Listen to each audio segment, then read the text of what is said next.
At 8:17 p.m., while a string quartet played beside the marble staircase of my son's new house, my wife placed 2 fingers around my wrist and squeezed hard enough to stop my pulse. Eleanor had never been dramatic. She had stood beside me through 3 recessions, 2 warehouse fires, and the year our bank tried to call in a loan that would have destroyed everything I had built. Her hands had signed payroll checks when I was sick, comforted drivers after winter pile-ups, and held our son through every fever of his childhood. So when she leaned close and whispered, "Walter, we need to leave now," I did not argue. I followed her. The house behind us glowed like a museum. Warm light poured through 20-foot windows, sliding over imported stone columns, manicured boxwoods, and the line of luxury cars bent around the circular driveway. Somewhere inside, our son Nathan was smiling for people who believed he had earned that estate. He had not. My name is Walter Merrick. I was 71 years old that November, and for 43 years I had built Merrick Distribution out of a rented garage in Knoxville, Tennessee. It started with 1 used Freightliner, 2 dented pallet jacks, and a ledger book my father bought at a hardware store for $3.85. By the night of that party, Merrick Distribution employed 412 people across 5 states. I had given Nathan everything I never had: private school, Vanderbilt, a wedding at a vineyard outside Franklin where his bride, Claire, wore a dress that cost more than my first house. And 6 weeks before the party, I authorized a wire transfer for $1,175,000 as the down payment on what Nathan described as his family's forever home. A home for him and Claire. A home for the grandchildren Eleanor and I still hoped we might have one day. A home that was supposed to prove all the years of missed birthdays and loading dock Christmases had meant something. That was what I believed when I walked through the front doors. The first thing I noticed was the smell. Not dinner, not fresh paint, not cedar from a new home. The place smelled like white lilies, candle wax, and expensive perfume sprayed too heavily over old smoke. It was a showpiece, polished to erase every trace of ordinary life. The second thing I noticed was that Nathan was not acting like the owner. Claire's mother, Vivian Marlowe, was. Vivian stood beneath the chandelier in a silver dress with a diamond pin shaped like a magnolia blossom. She had a voice made for country clubs and closing remarks, soft until it needed to cut. She pointed at walls, corrected caterers, introduced guests to rooms, and told an older judge from Brentwood that the wine cellar had been a nightmare to design around. She said, "my wine cellar." I told myself not to hear it. Nathan moved around her like an employee afraid of being fired. He kept checking his phone, smoothing his tie, and avoiding me every time I tried to catch his eye. Claire kissed my cheek when we arrived, but her smile never reached her eyes. Something was wrong. Eleanor found it first. She told me in the car, after she locked the doors and sat with both hands pressed against her purse, as if the leather might split open and spill the truth onto her lap. Her face looked gray in the dashboard light. "I went upstairs," she said. The downstairs powder room was occupied, and the woman by the kitchen told me there was another bathroom past the library. I took the wrong turn. The office door was open. I waited. Vivian was in there with 3 women. She was laughing, Walter. She had a glass of champagne in one hand, and she was showing them a framed document behind the desk. My throat tightened. What document? The deed. The hum of the car heater sounded suddenly too loud. I saw the legal name. The house isn't in Nathan's name. It isn't in Claire's name either. Eleanor swallowed. It belongs to Magnolia Ridge Holdings, LLC. I knew that name. Marlowe had been Vivian's maiden name, but Magnolia Ridge was the name of her dead father's farm. the one she mentioned every time she wanted people to believe she came from old Tennessee money. She had turned that childhood memory into a brand, then into a lie. "Are you certain?" I asked. Eleanor looked at me in a way I had only seen twice in our marriage, both times in hospitals. "I read the state seal. I read the filing date. 3 days after your wire cleared." I sat still. Inside the house, someone began laughing loudly enough for the sound to reach the driveway. The noise came through the closed windows, thin and sharp, like silverware scraping porcelain. Then my phone rang. Nathan's name lit up the screen. I answered before the second vibration. "Dad," he said, his voice smooth and bright. "Where did you and Mom disappear to? Vivian is about to make a toast." Before I could speak, the phone shifted. A woman laughed close to the receiver. "Oh, Walter," Vivian said, sweet as poison. "You really must stop wandering away from your own generosity. Come back inside and enjoy what you bought." The call ended. Eleanor closed her eyes. I did not swear. I did not pound the steering wheel. At my age, anger is useful only if you discipline it.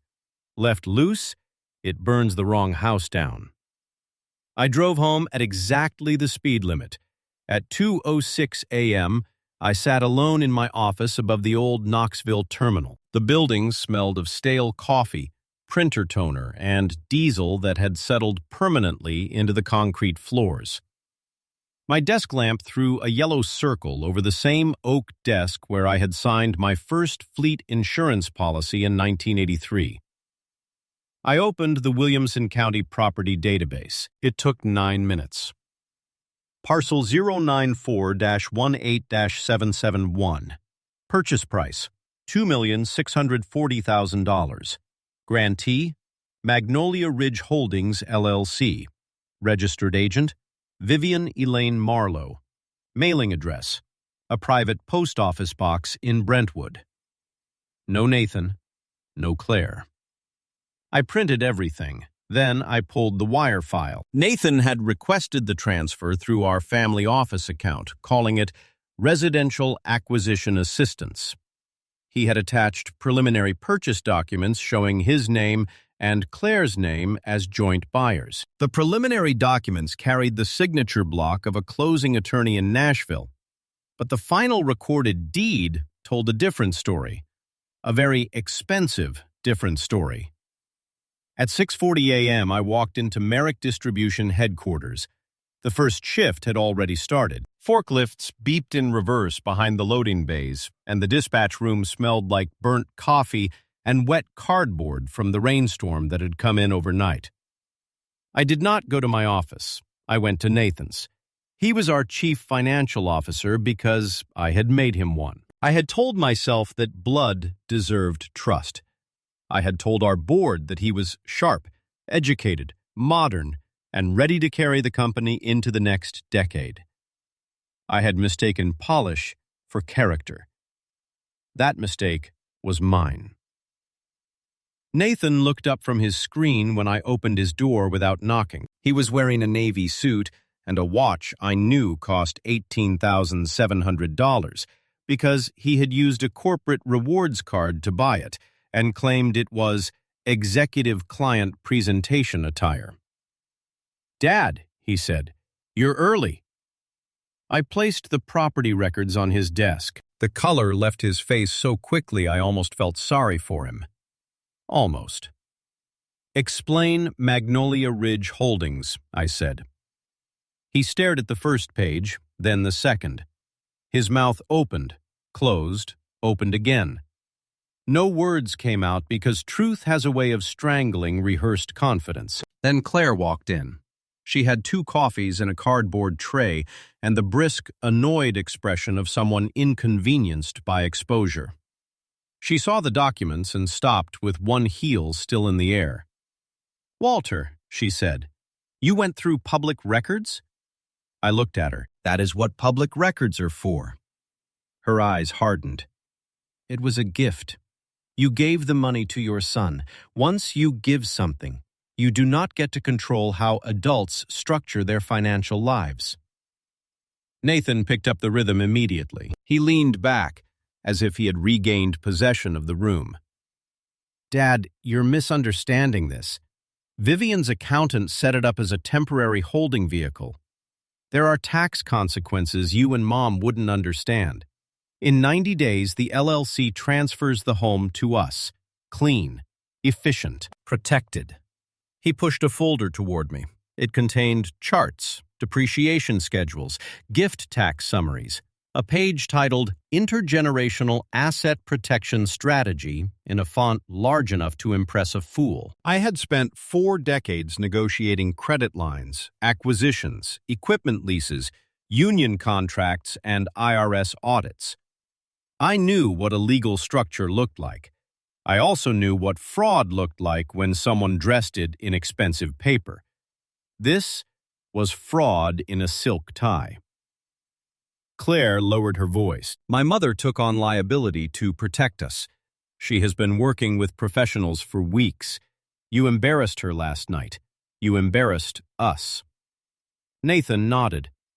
You scared Mom because you don't understand modern finance. That isn't fair. For one long moment, I looked at my son and saw him, at age 9, standing in my office with a toy truck in his hand, asking if he could drive for me one day. I wondered when the boy who wanted to earn a place became the man who thought inheritance was a permission slip to steal. Then I did something they did not expect. I apologized. I let my shoulders sink. I rubbed my forehead. I made my voice tired, thin, almost ashamed. You may be right, I said. Maybe I panicked. Maybe I'm getting older faster than I'd like to admit. I saw a name I didn't recognize, and I assumed the worst. Nathan relaxed first. Claire followed. A small, victorious smile flickered across her face, gone so quickly a less experienced man might have missed it. I just want to know you're safe, I said. That's all. Nathan stood and came around the desk. He put a hand on my shoulder the way a man comforts someone beneath him. We are safe, Dad. Let me handle the heavy lifting from now on. I nodded once and turned toward the door. The glass wall beside his office caught the reflection behind me. Nathan waited until he thought I was leaving, then spun back to his keyboard. His hand moved fast. He dragged a folder into the trash. The title flashed across the reflected monitor for less than 2 seconds. Merrick Pension Migration. That was the moment the house stopped mattering. The next 24 hours were surgical. I did not call Nathan again. I did not confront Claire. I did not warn Vivian that her borrowed crown was sitting on a cracked skull. I called Martin Hale. Martin was 62, bald, blunt, and the only forensic accountant I had ever met who could make a liar confess by asking for an invoice number. He had audited a vendor fraud case for us in 2014 and found $286,440 hidden behind landscaping contracts that did not exist. He remembered everything, including who used blue ink and who used black. He arrived at my office at 7:05 p.m. carrying a red binder, a thermos, and a laptop covered in federal agency stickers from cases he was not allowed to discuss. The rain tapped against the windows. The radiator clicked under the sill. The office smelled like old paper and burnt coffee. Martin opened the binder. "Tell me what you saw," he said. I told him about the house, the deed, Vivian's phone call, Nathan's fake tax explanation, the deleted folder. He wrote nothing at first. That was how Martin listened. His stillness made people tell the truth more cleanly. When I finished, he asked for read-only access to our finance servers, pension administrator portal, wire approval logs, board minutes, and Nathan's executive expense account. He also asked whether Nathan had authority over employee retirement transfers. Yes, I said. Dual approval over $250,000. single view access below that. Martin's mouth tightened. That is a door someone can widen. By midnight, the first seam split. Magnolia Ridge Holdings had no employees, no operating income, and no listed business activity. It had received 4 wires totaling $1,175,000 connected to Nathan's personal acquisition request. 2 days later, the LLC borrowed against the property through a private lender in Dallas. By 3:18 a.m., the second seam opened. A company called Alder Creek Advisory had billed Merrick Distribution $31,500 per month for strategic route optimization. It had no staff, no office lease, and a website built from a template. Its registered agent matched a law firm that had incorporated Magnolia Ridge Holdings. By sunrise, the third seam became a wound. Alder Creek's account fed money into a bank in the Cayman Islands. From there, funds moved to gaming debt settlement accounts in Aruba, Nevada, and Macau. The names were polished, but the purpose was filthy. Vivian owed gamblers. Not casual money, not a bad weekend at a casino. Martin traced $2,186,940 in outstanding private gambling debt, rolled through short-term lenders at interest rates that would make a loan shark blush. Nathan had not bought his mother-in-law a home. He had bought her time. Then Martin found the pension transfers. They were broken into pieces just small enough to avoid automated board escalation. $188,000, $214,750, $199,400, $241,980. Always coded as administrative migration reserves. Always routed through a temporary custody account Nathan had created under my digital authorization. My authorization. That was the part that made the room go quiet. Martin turned his laptop toward me. On the screen was a document bearing my electronic signature. It approved the creation of 3 subsidiary funds and allowed Nathan to move retirement assets during a plan modernization window. I had never seen it. The IP log showed the signature request had been opened from 10.0.4.88 at 11:42 p.m. on October 13th. That address belonged to Nathan's office desktop. The final authentication ping came from Claire's iPad, connected to the Wi-Fi at Vivian's condominium in Brentwood. Martin tapped the screen. "They did not just steal," he said. "They built a frame around you." I sat back. Outside my office, trucks rolled out into the wet morning with brake lights glowing red against the warehouse doors. Men and women who trusted me were starting another day, lifting freight, routing loads, checking manifests, and planning their retirements around numbers they believed were safe. My son had put his hand inside their future. I made one call to our outside counsel, Rebecca Sloan. By noon, she had contacted federal authorities through channels that did not require shouting. By 4:30 p.m., Department of Labor investigators were aware. By the next morning, IRS criminal investigation had the wire map. I still did not confront Nathan. Instead, I gave him the thing he wanted most: weakness. For the next 5 days, I became the man they thought I was. I moved slowly in hallways. I asked Nathan to explain simple finance terms twice. I let Claire correct me at dinner. I allowed Vivian to speak to me as if I were a confused old donor whose usefulness had nearly expired. I even delivered a housewarming gift, a crystal bowl from an antique shop on Kingston Pike. It cost $420 and felt heavy enough to serve as a weapon, though I had no intention of using it that way. Paper cuts deeper when aimed correctly. I arrived at the estate unannounced on a Thursday afternoon. The front door was ajar. Inside, the house smelled of furniture polish and lilies again, but beneath it was another odor, sharper, older. Panic. Vivian was in the great room directing Nathan as he measured the distance between a Persian rug and the fireplace. 3 inches left, she snapped. Not 2, Nathan, 3. How do you manage a company if you cannot center a rug? Nathan was on his knees. He did not see me at first.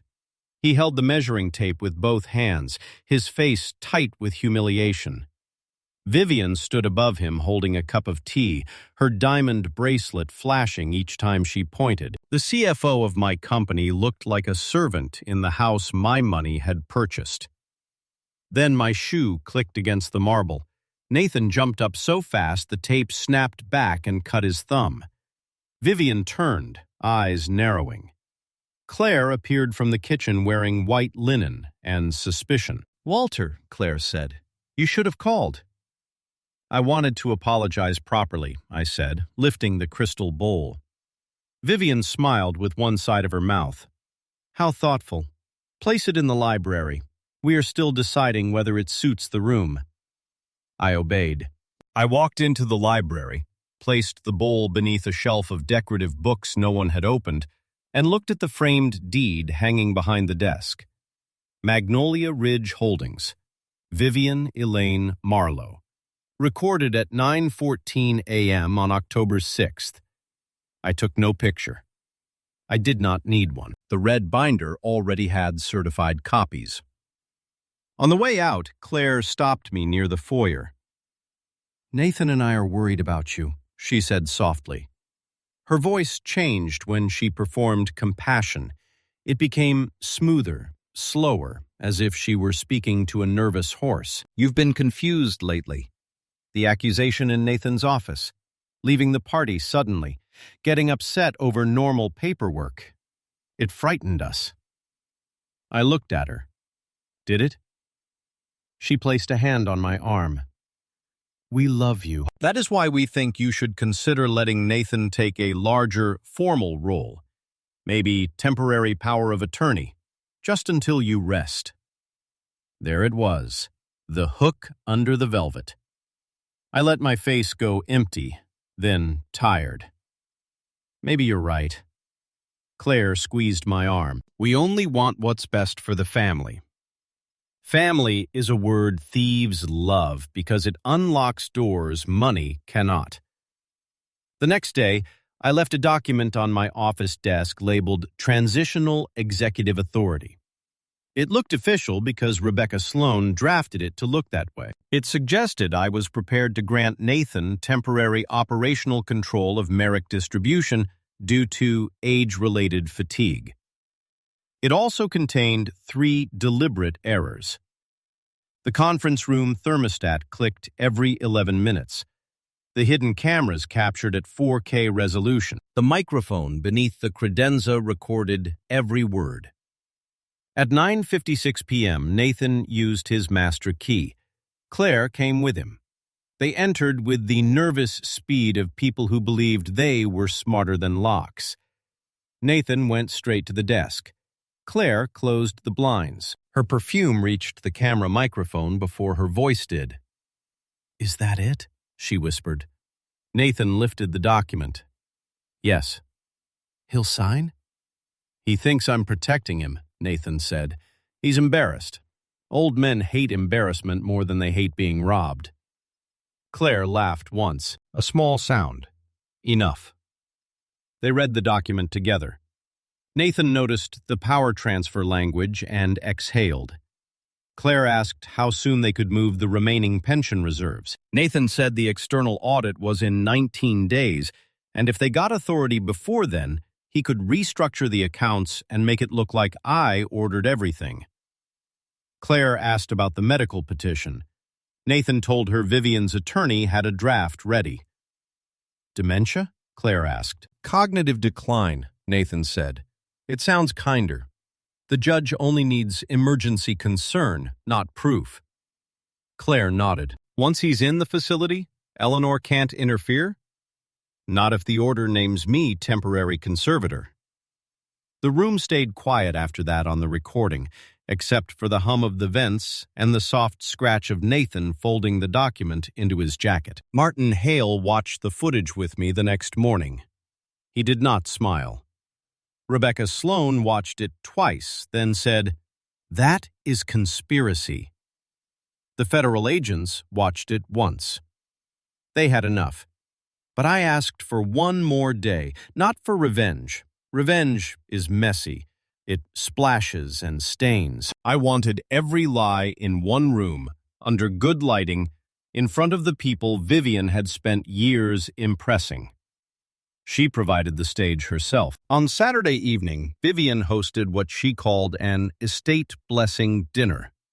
There were judges, bankers, charity board members, a retired state senator, 2 real estate developers, and one minister who looked uncomfortable before anyone said grace. The dining room smelled of roasted lamb, lilies, and fear hidden under perfume. Eleanor wore a navy dress and pearls. She held my hand once in the hallway and did not ask whether I was ready. She knew. Nathan greeted us like a man welcoming guests to a property he did not own and a life he had not earned. Claire kissed the air beside my cheek. Vivian sat at the head of the table beneath the chandelier, her diamond magnolia pin catching every flash of light. Halfway through dinner, she stood. Her spoon touched crystal, and the room softened into attention. "Tonight," Vivian said, "we celebrate family generosity, vision, and the courage to let the younger generation lead." Several people smiled politely. She turned to me. "Walter and Eleanor have worked hard all their lives. We honor that. But every family reaches a moment when the elder generation must trust those with sharper energy and modern understanding." Nathan looked down at his plate. Claire did not. Vivian continued. "Nathan has carried responsibilities far beyond his years, and I believe we are all grateful that Walter has finally recognized the wisdom of stepping back." There it was again. Public humiliation dressed as gratitude. Nathan rose, holding a folder. "Dad," he said, "we do not need a speech. Just your signature tonight, and we can keep everything stable. For Mom. For the company. For everyone." He placed the document beside my plate and set a gold pen on top of it. The room watched. A month earlier, that would have broken something in me, not because I feared public pressure, but because I loved my son enough to mistake his betrayal for a temporary illness. I might have searched his face for the boy I raised. I might have pleaded with him silently to stop before I had to become someone colder. That boy was gone. I picked up the pen. Nathan exhaled. Claire's shoulders lowered. Vivian smiled. Then I snapped the pen in half. The crack sounded like bone. Black ink spotted the white tablecloth. A woman at the far end gasped. Vivian's smile collapsed by 1 inch. I reached beneath my chair and lifted the red binder onto the table. No one spoke. The room became so quiet I could hear the faint buzz of the chandelier and the rain beginning against the tall windows. "Nathan," I said, "you are terminated from Merrick Distribution effective immediately for gross financial misconduct, breach of fiduciary duty, and conspiracy to defraud the company pension plan." He went pale. "Dad, what are you doing?" I opened the binder. I am reading the manifest. The first page was the deed, certified copy, Magnolia Ridge Holdings, LLC, Vivian Elaine Marlowe. I laid it flat so the guests nearest me could see. "The estate you are sitting in was purchased with money I authorized from my son and daughter-in-law. It was transferred into Vivian Marlowe's shell company 3 days after the wire cleared." Vivian laughed, but the sound shook. "That is a private family matter." "No," I said. That was the entry point. I turned the page. Alder Creek Advisory. No employees, no services. $31,500 per month billed to Merrick Distribution and routed through a Cayman account. From there, funds moved to casino debt entities in Aruba, Nevada, and Macau. The banker beside Vivian slowly set down his fork. Vivian's fingers went to her diamond pin. I turned another page. Outstanding gambling debt connected to Vivian Marlowe, $2,186,940, compounding weekly. Secured informally through private lenders, whose names are already with federal investigators. Nathan stood halfway. Dad, stop, you're confused. I looked at him. I have never been more clear. At that moment, the dining room doors opened. Martin Hale walked in first, carrying his own copy of the red binder. Behind him came Rebecca Sloan. Behind her came 3 federal agents in dark jackets, 2 from the Department of Labor and 1 from IRS Criminal Investigation. Badges changed the temperature of a room.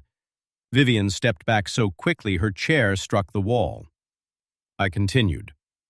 Nathan did not merely route company cash. He bypassed pension security protocols and transferred $4,312,870 from employee retirement reserves. He divided the movements into amounts designed to avoid board review. He approved them under my forged digital signature. Claire covered her mouth, not because she was shocked, because she knew the line had reached her. I turned to the next tab. The signature was initiated from Nathan's office desktop at IP address 10.0.4.88. Final authentication came from Claire's iPad while connected to Vivian's Brentwood condominium Wi-Fi. The device identifier ends in 77B4. The timestamp was October 13th, 11:48 p.m. Claire sat down as if her knees had been cut. Nathan whispered, "Please." That was the first honest word he had spoken in weeks. I did not soften. Their final plan was not just theft. They intended to file an emergency cognitive decline petition next Tuesday morning, claiming I was unfit to manage my affairs. The draft petition named Nathan as temporary conservator and recommended my immediate placement in a private medical facility outside Reno, Nevada. A low murmur moved through the room. The retired senator stood, then sat back down. I placed the transcript from the hidden camera on top of the binder. Nathan and Claire discussed it in my office at 9:56 p.m. Thursday. Every word was recorded legally on company premises after hours during unauthorized entry. Claire turned to Nathan with a face full of pure hatred. "You said the cameras were off." The room heard her. Sometimes confession arrives by accident. Vivian tried to move toward the side hall. The 2 federal agents shifted without hurry and blocked her path. Their handcuffs were not drawn yet, but the sound of metal inside a jacket pocket can be louder than thunder when guilt is listening. "I serve on charity boards," Vivian said. "I know judges. You cannot humiliate me like this." Rebecca Sloan's voice was calm. "Mrs. Marlowe, no one here is relying on humiliation. We are relying on evidence." The lead agent stepped forward. "Vivian Elaine Marlowe, you are being taken into custody on suspicion of wire fraud, interstate money laundering, and conspiracy to defraud an employee benefit plan." The cuffs clicked. That sound ended the party. Nathan collapsed into his chair. Claire moved away from him as if fraud were contagious. Vivian began crying only after the cuffs closed, and even then her tears seemed offended rather than sorry. I turned to Nathan one last time. "The down payment was not a personal gift," I said. "It was advanced through a corporate family office loan, secured by beneficiary representations you falsified. Your termination triggers default. Merrick Distribution will enforce the lien. This house will be recovered, liquidated, and every dollar will go toward restoring the pension fund." Nathan looked at me with empty eyes. "You would take my house?" I closed the binder. "You never had one." The fallout did not happen all at once.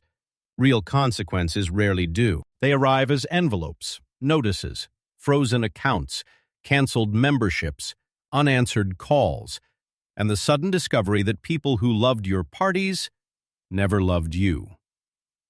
Vivian was denied release after investigators connected her to offshore transfers and destruction of financial records. Her charity board portraits came down quietly, one by one. The estate sale of her personal jewelry drew reporters from Nashville because people enjoy watching false royalty priced by the ounce. Claire filed for divorce in 9 days. She claimed she had been manipulated by Nathan and Vivian. The office recording disagreed. Her iPad logs disagreed harder. Nathan tried to resign after I had already fired him. Then he tried to blame Claire, then Vivian, then me. Each version was smaller than the last. 3 months later, he stood in federal court wearing a gray suit that hung loose at the shoulders. The courtroom smelled of floor wax, old wood, and raincoats drying near the back benches. He looked at Eleanor once, but she did not look back. His attorney spoke about pressure, family expectations, emotional control, and poor judgment. The judge spoke about pension theft. That mattered more. Merrick Distribution survived, but not because the damage was minor. It survived because we acted before the rot reached the beams. I sold 2 parcels of commercial land, delayed a fleet expansion, and used $1.6 million from my own retirement account to make the employee pension plan whole before the federal restoration deadline. My drivers never missed a dollar. That was the only victory I cared about. Eleanor and I sold our big house in Knoxville the following spring. Too many rooms had Nathan in them. Too many hallways remembered footsteps that would never sound the same again. We bought a smaller place outside Asheville, North Carolina, with a porch facing blue hills and a kitchen that smelled like cinnamon most mornings. On our first night there, rain tapped the roof softly. Eleanor made tea. I sat at the kitchen table without a ledger, without a board packet, without a phone buzzing in my pocket. For the first time in years, I felt quiet without feeling hunted. Nathan came once. It was late, nearly 10:30 p.m., 5 months after the arrests. He stood beneath the porch light, thinner than before, rain shining on his hair. Eleanor watched from the hallway while I opened the door but did not invite him in. "Dad," he said, "I lost everything." I nodded. "I know." He swallowed. Vivian pushed me. Claire wanted the lifestyle. I was trapped. There it was. Not remorse. Arithmetic. He was still adding names to subtract his own guilt. "What about the warehouse mechanic in Chattanooga?" I asked. "The one with 31 years in the company and a wife on dialysis? Did Vivian make you steal his retirement?" Nathan looked down. "What about the dispatcher in Louisville who postponed retirement because her grandson needed surgery? Did Claire make you forge my signature over her future?" Rain ticked against the porch rail. Nathan began to cry, but not for them, for himself. "I'm your son," he whispered. I looked at him for a long time. I saw the child. I saw the man. I saw the gap between them and understood that love could cross it, but trust could not. "Yes," I said, "you are." Then I closed the door. People ask whether that was hard. Of course it was hard. Cutting off your own child is not strength in the way strangers imagine it. It is surgery without anesthesia. It is choosing to stop bleeding into someone who has mistaken your pain for a resource. But I learned something in the wreckage of that year. Family is not created by blood alone. Blood can explain where someone came from, but it cannot excuse what they become. Loyalty is built in choices, in small, honest acts repeated when no one is applauding, in the refusal to sell someone else's future for one more chandelier, one more lie, one more night of applause. I did not win because I was cruel. I won because I stopped negotiating with theft. And if you have ever been betrayed by someone who used the word family as a weapon, write your age in the comments and tell me what you would have done in my place. Subscribe to the channel for more stories about quiet justice, family betrayal, and the moment truth finally walks into the room.